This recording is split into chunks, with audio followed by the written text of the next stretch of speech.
अजित पवार यांच्या निधनाच्या बद्दल संशय यापूर्वीच व्यक्त झाला होता, पण एक नवी घडामोड रोहित पवार यांनी समोर आणली। ती म्हणजे अजित पवार हे त्या रात्री रस्त्याने बारामतीला पोहोचणार होते, मात्र एका पूर्व विदर्भातल्या नेत्याच्या बैठकीमुळे रोहित पवार यांनी सूचक इशारा करत म्हटलं की अजित पवार यांचं वेळापत्रक कोलमडलं।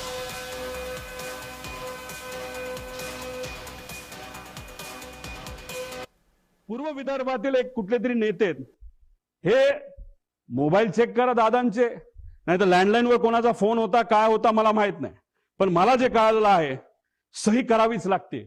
फार महत्वाची फाईल आहे आणि मग ती फाईल कुठे हे जेव्हा बघितलं गेलं ती फाईल घरी नव्हती, ती फाईल मंत्रालयाच्या कार्यालयामध्ये होती दादांच्या। दादा कुठलीच फाईल मोकळी ठेवत नाहीत, पण अचानक ती फाईल तिथं होती।